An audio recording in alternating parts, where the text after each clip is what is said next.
If you are caring for somebody who has bipolar illness, your experience will be unique depending on what you know about the illness, how long you've been involved, and how well the treatment is going, or if it's going at all.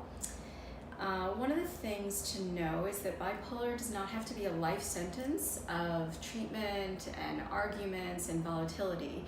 There are no two people who have the same experience of bipolar. I have been working with bipolar illness for many decades, and I've never seen two people who have the same experience. It's as if each illness is a fingerprint.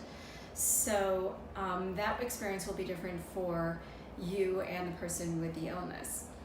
The complications usually come up when somebody is not accepting that there is an illness, and that can either be the person with bipolar or one of the friends and family who's supposed to be around them or supporting them or taking care of them. So that can be very stressful and distressing for everybody, and it makes things complicated. Another problem is drugs and alcohol use. Again, it doesn't have to be the bipolar person, it can be any of the people that's supposed to be supporting them. This makes things a little more difficult.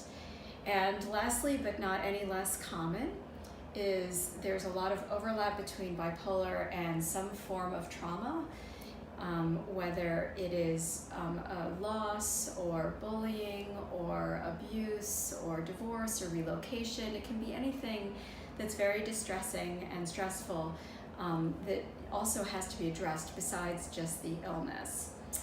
So if you are taking care of somebody who has bipolar illness, you may sometimes feel like you don't love this person anymore, or you may feel like you have been part of the problem, or it's partially your fault. You may have not been keeping up with taking care of yourself, or stopped taking care of yourself altogether. And you may be spending a lot of your time focusing on bipolar illness.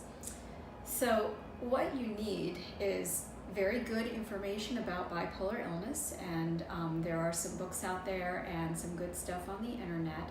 You also need a supportive group of people who have been through what you've been through. Usually you can find this in some kind of support group. It would be great in person, but I'm sure you can also find it online.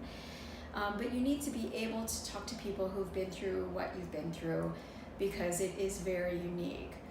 And lastly, you may need therapy of your own to deal with your specific experience of your person that you're taking care of who's bipolar, and your own life.